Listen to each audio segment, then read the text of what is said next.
if you decided to purchase all of the, I don't know, Lord of the Rings films as an example, and then cut out all of the best bits of the story so that it condenses the equivalent of like 12 hours worth of a movie into maybe just 3 hours. Would that be then considered as transformative works? Are you transforming the original material enough, or are you still using copyrighted content? You see, I would say that's still copyright content, isn't it? Me Because you're too. literally just Exactly. chopping it up. But what I think what they're saying with this is if the AI model has read this book and then is kind of interpreting that. Yes. If you were to ask ChatGPT, Google Gemini, whichever platform of choice you want to go to, if you were to ask them, please describe what happens in each paragraph of Harry Potter and the Philosopher's Stone, Philosopher's Stone's first chapter.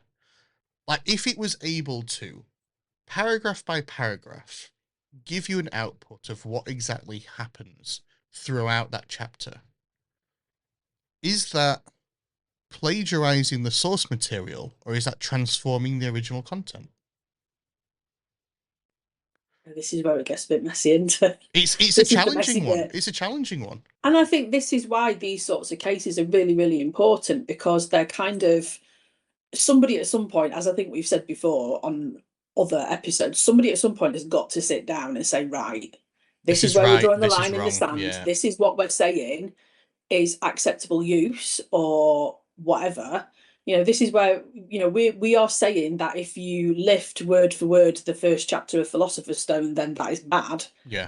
What percentage of that needs to be different? I mean, that's kind of taking it too literally, but if you were saying that if you've got like a word count of 10,000 words and 95% of that is the same, is that essentially the same thing, or is it something different? It's kind of like you've got to be, I think, that prescriptive with it, because otherwise you're leaving yourself open to too many different interpretations, aren't you? And it's like, where does that end up? Where does that take us? And it's kind of, it needs to be enforceable, which I guess is the other thing, isn't it? It's like, how the heck do you say that this is actually, like with the Jack Monroe thing, how did she say this is my recipe? Because there's so many things that are similar. Yeah, and there are other examples similar to this. I mean, Sarah, you're a little bit of a nerd like myself. You've watched Star Wars.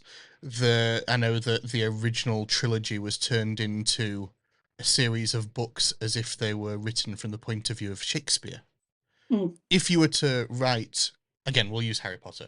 If you were to write the Philosopher's Stone from the point of view of Shakespeare, or, I don't know, all of the words had to come from Yorkshire dialect or something like that. Can you just imagine Harry Potter as a Yorkshireman?